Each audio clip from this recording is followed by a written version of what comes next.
Muito bem, falemos da prescrição e da decadência como causas de extinção do crédito tributário. Meus amigos, na verdade, o CTN, ele agiu com uma impropriedade técnica, o legislador, na verdade, o CTN agiu com uma impropriedade técnica, haja vista que o prazo decadencial, ele corre na frente do prazo prescricional. E é muito fácil da gente guardar isso, bastando que a gente pense no alfabeto.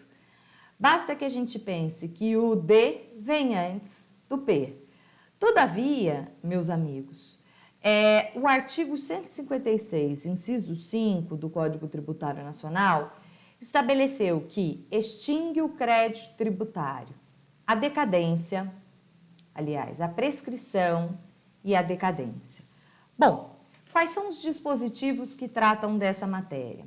Artigo 173, artigo 150, parágrafo 4º e artigo 174 do Código Tributário Nacional.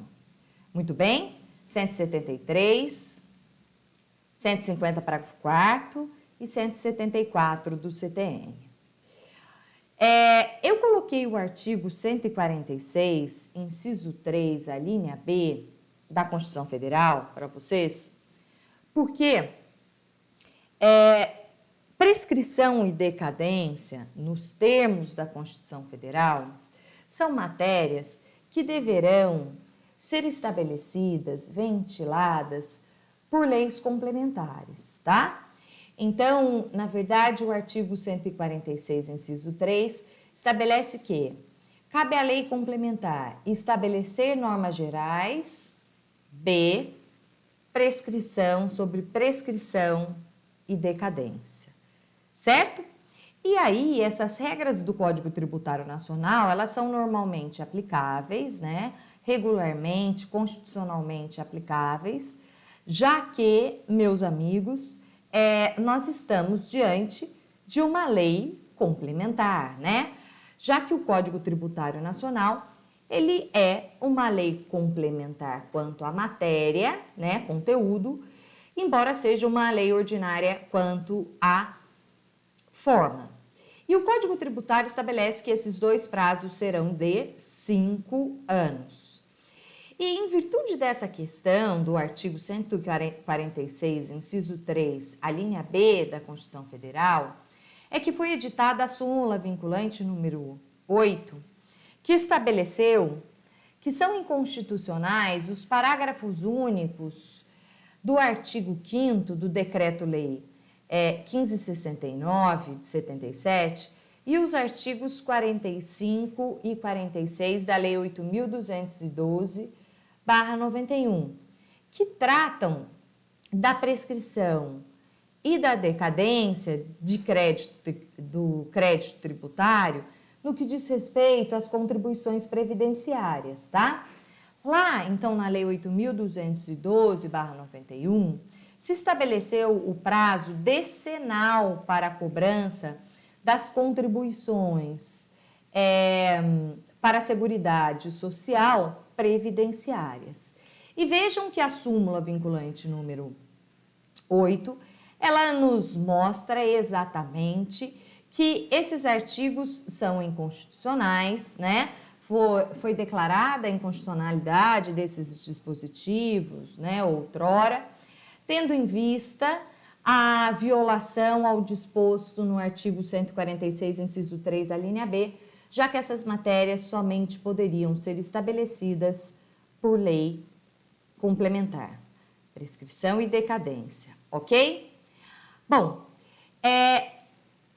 tanto a decadência quanto a prescrição são prazos, estão relacionados a prazos no direito tributário e prazos cujo marco divisório entre eles é o lançamento, ok? Então, antes do lançamento, correrá o prazo decadencial. Após o lançamento, correrá o prazo prescricional. Por que isso? Porque a decadência, meus amigos, diz respeito ao prazo que o fisco possui para lançar, para constituir o crédito tributário. Ao passo que a prescrição constitui-se no prazo que o fisco tem para cobrar o crédito tributário.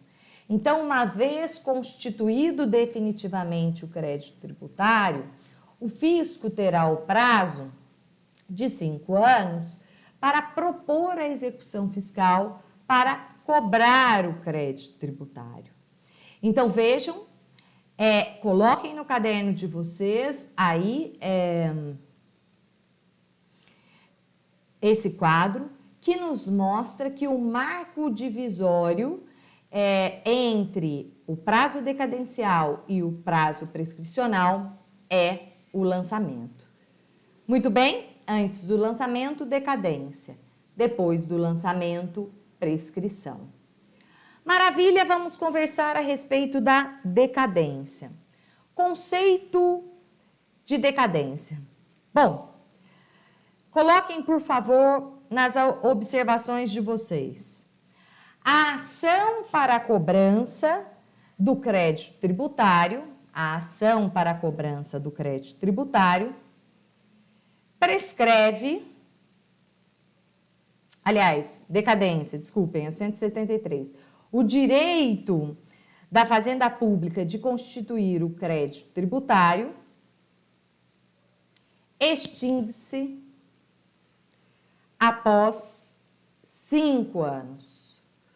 Portanto, a decadência está relacionada ao prazo que o fisco possui para lançar, para constituir o crédito tributário. E esse prazo, meus amigos, ele é de 5 anos, né? Esse prazo é de 5 anos. Aliás, eu sempre brinco. Se você for chutar um prazo em matéria tributária, chute o prazo de 5 anos, porque decadência, o prazo de 5 anos, prescrição, o prazo de 5 anos, repetição do indébito, o prazo é de 5 anos. Só tem um prazo que é de 2 anos, que vem previsto no artigo 169 do Código Tributário Nacional, que é o prazo para a propositura da ação anulatória de decisão administrativa que denegar a restituição, tá? Esse prazo, portanto, é de 2 anos. Se o contribuinte fez o pedido de restituição do indébito na via administrativa e lhe foi indeferido o pedido, ele tem 2 anos para pleitear a anulação dessa decisão e, meus amigos, requerer a repetição do indébito no âmbito judicial. Artigo, repito, 169 do CTN. Bom, mas a decadência é o prazo que o fisco tem para constituir o crédito tributário via lançamento, ok? Via lançamento. E aí, meus amigos, prestem atenção no que eu vou contar para vocês. Existem 2 formas da gente contar o prazo decadencial. 2 artigos que tratam da decadência em matéria tributária. O artigo 173 do CTN e o artigo 150, parágrafo 4º do Código Tributário Nacional. Muito bem, meus amigos? Então, repito, olha só. 2 dispositivos tratam da contagem do prazo de 5 anos de decadência em matéria tributária. 173 e 150, parágrafo 4º do CTN. Muito bem, coloquemos no caderno. No que diz respeito aos tributos lançados de ofício ou por declaração, nós vamos aplicar a regra do artigo 173, inciso 1 e inciso 2. Bom, o prazo decadencial de 5 anos começará a contar a partir de quando? Do primeiro dia do exercício financeiro seguinte àquele em que o lançamento poderia ter sido efetuado. Muito bem? Do primeiro dia do exercício financeiro seguinte àquele que o lançamento deveria ter sido efetuado. Portanto, se o tributo, exemplo IPTU, tivesse que ter sido lançado em 2020 e ele não o foi, a partir de 1º de janeiro de 2021 começa a correr o prazo decadencial para o fisco constituir o crédito tributário e, em sendo assim, lançar esse tributo. Mas, inciso 2, o prazo contar-se-á da data em que se tornar definitiva a decisão que houver anulado por vício formal o lançamento anteriormente efetuado. O que significa isso, meus amigos? Significa dizer que, se o lançamento for anulado por vício formal, o fisco terá o prazo de 5 anos da data em que se tornar definitiva essa decisão para constituir o crédito tributário. Muito bem? Tranquilo? Maravilha. E nos tributos lançados por homologação? Nos tributos lançados por homologação, nós temos algumas regrinhas específicas. Vamos lembrar que o lançamento por homologação é aquele lançamento em que o contribuinte, ele precisa, meus amigos, efetuar, diante da prática do fato gerador, efetuar a declaração relacionada ao fato gerador e mais, fazer o quê? Pagar antecipadamente o tributo. Então, ele faz a declaração e paga antecipadamente o tributo. Então, algumas situações poderão surgir aí, né? Vejamos. Quando o contribuinte não declara nem paga, ou seja, o tributo não foi declarado nem pago, como é que nós vamos contar o lançamento, o prazo que o fisco terá para constituir o crédito tributário, lançar de ofício neste caso? Nós contaremos nos termos do artigo 173, inciso 1 do Código Tributário Nacional. Ou seja, o prazo decadencial começará a contar a partir do primeiro dia do exercício financeiro seguinte, àquele em que o contribuinte deveria ter feito a declaração e efetuado o pagamento do tributo. Vejam que a súmula 555 do STJ estabelece que, quando não houver declaração do débito, o prazo decadencial quinquenal para o fisco constituir o crédito tributário conta-se exclusivamente na forma do artigo 173, inciso 1 do Código Tributário Nacional, nos casos em que a legislação atribua ou atribui ao sujeito passivo o dever de antecipar o pagamento do tributo sem prévio exame da autoridade administrativa. Tudo bem, meus amigos? Beleza?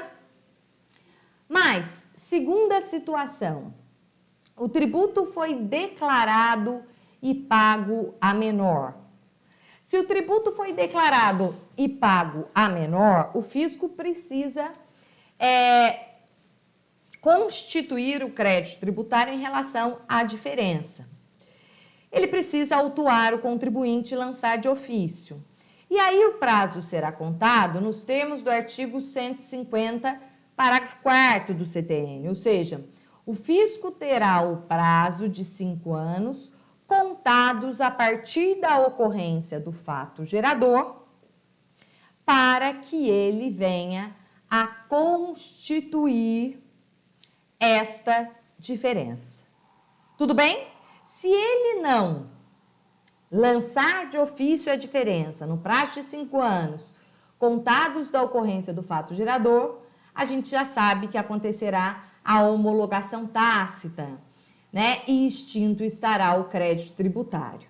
Terceira forma de contar esse prazo. O tributo foi declarado, vejam a diferença agora, e não pago. Anteriormente, o contribuinte não declarou e não pagou. Aqui ele declarou, mas não pagou. Se ele declarou, a jurisprudência do STJ é pacífica de que ele constituiu o crédito tributário e que não é mais necessária nenhuma providência por parte do fisco, tá? Por quê? Porque ele constituiu o crédito tributário e desta forma nós passaremos a falar em prazo prescricional. Prazo prescricional este, que nos termos aí do que eu coloquei no quadro, será contado a partir do vencimento do prazo para pagamento. Então, o contribuinte declarou, ele tinha um prazo para pagar, não pagou, né? O fisco não precisa mais tomar nenhuma providência que não seja a inscrição do débito em dívida ativa, né? A extração da CDA e a cobrança desse título, tudo bem? Falando-se, então, a partir do prazo do vencimento para pagamento do tributo em prescrição. Tudo bem? É o que combina a súmula 436 do STJ. A entrega da declaração pelo contribuinte, reconhecendo o débito, constitui o crédito tributário, dispensada qualquer outra providência por parte do fisco. Muito bem? Ele declarou e não pagou, ele constituiu o crédito tributário, não há que se falar mais em lançamento, em decadência. Vamos falar no prazo prescricional. E a última hipótese, quando a gente estiver diante de um lançamento por homologação, né, cuja a constituição do crédito deva acontecer por homologação, mas ele foi realizado mediante dolo, fraude ou simulação. O fisco terá o prazo de 5 anos contados a partir do primeiro dia do exercício financeiro seguinte para que venha a constituir o crédito tributário que foi objeto da atitude dolosa, fraudulenta ou simulada por parte do fisco.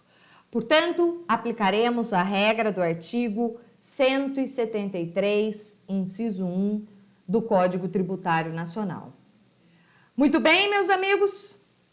E a prescrição? Vem comigo. A prescrição também está relacionada a um prazo para o fisco. Prazo para cobrar o crédito tributário para propor a execução fiscal. Por isso eu coloquei aí a regra do artigo 174 do CTN. A ação para a cobrança do crédito tributário prescreve em 5 anos, contados da sua constituição definitiva. O que significa isso? Contados a partir do momento em que o crédito é constituído definitivamente, ou torna-se indiscutível. Meus amigos, feito o lançamento, o contribuinte tem que ser notificado desse lançamento. Só que a notificação do lançamento não constitui definitivamente o crédito tributário, porque ele pode impugnar esse crédito tributário, esse lançamento, concordam? Então vejam, quando que nós teremos a constituição definitiva do crédito tributário? Depois que o contribuinte é notificado para pagar e não paga no prazo do vencimento do tributo, ou quando ele se insurge em relação ao lançamento, certo? E aí nós temos uma decisão administrativa desfavorável ao contribuinte, tudo bem? Tornando-se definitiva essa decisão, o contribuinte tem novo prazo para pagar, certo? Quando essa decisão se tornar definitiva, nós teremos a constituição do crédito tributário e desde que ele não pague no vencimento. Vejam que a matéria, isso que eu acabei de falar, eu não me preocupei em falar tão devagar, porque decorre de previsão, decorre, na verdade, de um enunciado da súmula 622 do STJ, que estabelece o seguinte, olhem, a notificação do auto de infração faz cessar a contagem da decadência para a constituição do crédito tributário. Tudo bem.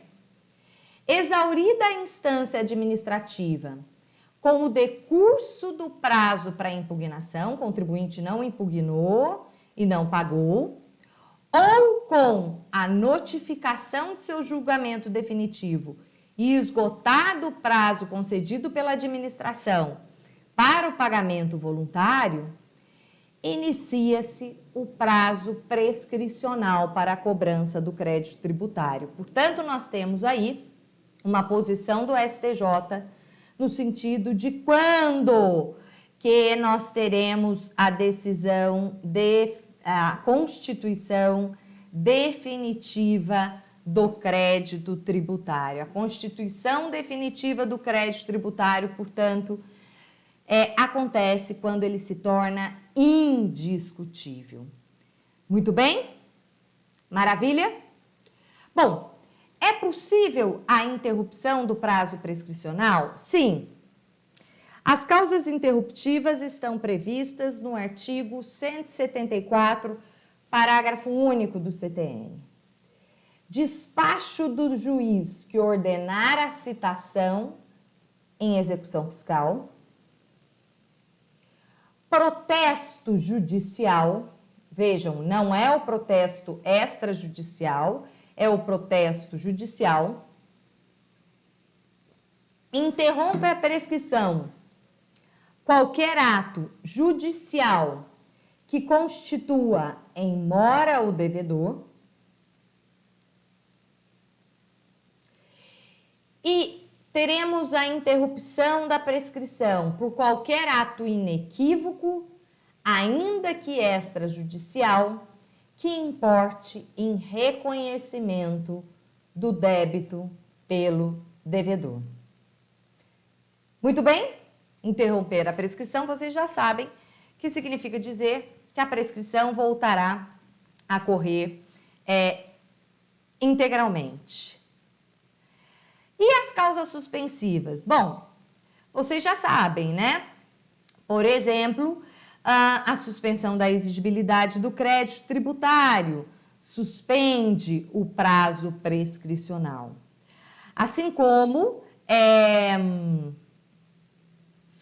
nós temos também a previsão na Lei 6.830/80, né? Lei essa que trata da execução fiscal e que estabelece, meus amigos, eu estou só aqui abrindo a 6.830/80, muito bem, que estabelece em seu artigo 40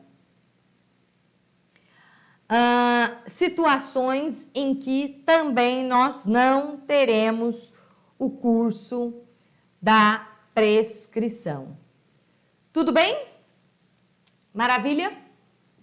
Então, sugiro que vocês façam a leitura do artigo 40, mas eu vou voltar a falar dele e não se preocupem por hora em relação à causa de extinção, tá? Então, fiquemos aqui com as causas interruptivas da prescrição previstas no artigo 174, parágrafo único do Código Tributário Nacional. Mas ainda extinguem o crédito tributário. E aí vamos falar do artigo 156, inciso 6 do Código Tributário Nacional. A conversão do depósito em renda. Vejam, a conversão do depósito em renda acontecerá quando o contribuinte depositar um valor numa ação tributária e vier a perder essa ação. E aí nós teremos a conversão do valor depositado em renda em prol da fazenda pública, e essa conversão tem o condão de extinguir o crédito tributário. Não confunda a conversão do depósito em renda com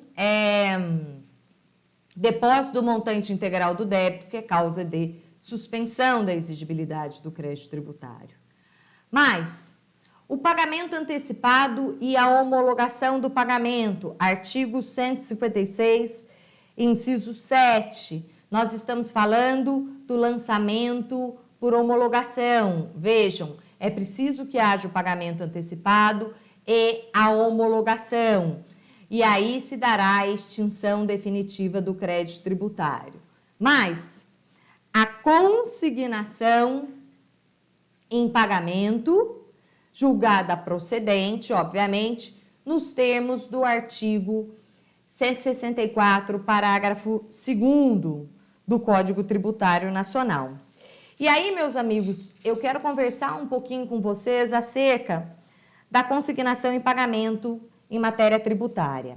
Bom, o procedimento da consignação em pagamento vem previsto no Código de Processo Civil, artigo 539 e seguintes, tá? Mas, vejam que a consignação em pagamento, ela está regulada no âmbito do direito tributário no artigo 164. Artigo este que dispõe: a importância do crédito tributário pode ser consignada judicialmente pelo sujeito passivo nos seguintes casos. Inciso 1. Recusa de recebimento ou subordinação deste ao pagamento de outro tributo ou de penalidade, ou ao cumprimento de obrigação acessória. Vejam que o valor poderá ser consignado e a gente tem a consignação em pagamento sempre quando o contribuinte quer efetuar o pagamento da dívida, mas ele está sendo impedido. Está sendo impedido por um motivo injustificável. Então, o inciso 1 do artigo 164 prevê que o crédito tributário poderá ser consignado quando houver a recusa por parte do fisco no recebimento, e bem como subordinação do pagamento de um tributo ao de outro tributo ou penalidade. Vejam, eu tenho o direito de pagar o IPTU sem ser compelida a pagar a taxa de coleta de lixo. Se houver a subordinação, nós estamos diante de um motivo que enseja a propositura da consignação em pagamento em matéria tributária. Bem como, vejam aí, o cumprimento de obrigação acessória. Se você quer pagar o tributo, não pode a Fazenda Pública condicionar o recebimento do tributo ao cumprimento de obrigação tributária acessória, tá certo? 2. Subordinação do recebimento ao cumprimento de exigências administrativas sem fundamento legal. Ou seja, você quer pagar o IPTU, né? E aí a Fazenda Pública exige que você apresente os comprovantes de pagamento do IPTU dos últimos 5 anos. Ora, isso não está previsto na lei, essa exigência não está prevista na lei, e não estando prevista na lei, ela poderá dar aso à propositura da consignação em pagamento nos termos do artigo 164, inciso 2 do Código Tributário Nacional. 3, que é a hipótese mais comum que nós verificamos da consignação em pagamento em matéria tributária. Exigência por mais de uma pessoa jurídica de direito público, exigência por mais de uma pessoa jurídica de direito público, de tributo idêntico sobre um mesmo fato gerador. Duas fazendas públicas, quando que acontece essa situação? Duas fazendas públicas cobrando o mesmo tributo, ISS, por exemplo, você só deverá o tributo para uma. Outro caso, você recebe lançamento de IPTU e ITR. Obviamente que ou você deve IPTU ou você deve ITR, né? Então, quando você tem a exigência por parte de duas fazendas públicas de tributos idênticos, é possível a propositura da consignação em pagamento. Mas vejam, meus amigos, na consignação em pagamento, você irá consignar não aquilo que o fisco está te cobrando, mas aquilo que você acha que você deve. Tanto é assim que o parágrafo 1º do artigo 164 prevê que a consignação só pode versar sobre o crédito que o consignante se propõe a pagar. Então, a consignação em pagamento, ela só pode, então, versar a respeito do crédito que o contribuinte quer pagar, né? E mais, e aí diz respeito à causa de extinção do crédito tributário. Vejam, parágrafo 2º. Julgada procedente a consignação, o pagamento se reputa efetuado. E a importância consignada é convertida em renda em prol da fazenda pública. Muito bem. Julgada procedente a ação de consignação em pagamento, acontecerá a extinção do crédito tributário e o pagamento será reputado efetuado. Todavia, meus amigos, se for julgada improcedente a consignação em pagamento, no todo ou em parte, cobra-se o crédito tributário acrescido de juros de mora, sem prejuízo das penalidades cabíveis. Tudo bem? Então, olha só, o CTN estabelece quais são as hipóteses em que o crédito tributário poderá ser consignado e mais, estabelece que o consignante deverá depositar aquilo que ele se propõe a pagar e que, se julgada procedente a ação de consignação em pagamento, extinguir-se-á o crédito tributário. Tudo bem? Beleza? E as últimas causas de extinção do crédito tributário? Artigo 156, inciso 9. A decisão administrativa irreformável, assim entendida a definitiva na órbita administrativa, que não possa mais ser objeto de ação anulatória. Bom, do que nós estamos falando? Da decisão administrativa favorável ao contribuinte. O contribuinte se insurgiu em relação a um lançamento e a decisão lhe foi favorável. Quando essa decisão se tornar irreformável, definitiva, nós estaremos diante da extinção do crédito tributário.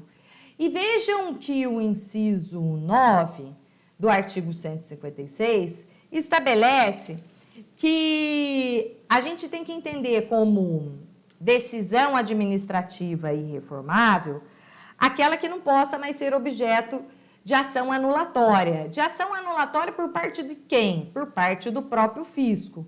É estranho a gente pensar na possibilidade do próprio fisco, né, da própria Fazenda Pública, ingressar com uma ação anulatória objetivando desfazer aquela decisão administrativa, né? Mas foi o que foi contemplado aí pelo Código Tributário Nacional. Muito bem? 10. Decisão judicial passada em julgado, ou seja, decisão judicial transitada em julgado. Decisão esta favorável, obviamente, ao contribuinte. E, por fim, causa elencada no artigo 156, inciso 11 do Código Tributário Nacional, a dação em pagamento em bens imóveis, na forma e condições estabelecidas em lei. Vejam que o Código Tributário Nacional estabelece que é possível o pagamento do crédito tributário via a dação em pagamento em bens imóveis, mas é preciso que haja lei do ente federado regulando a forma e as condições como se dará essa dação em pagamento. Então, meus amigos, vimos as causas de extinção do crédito tributário, não é? e vamos dar continuidade ao nosso estudo.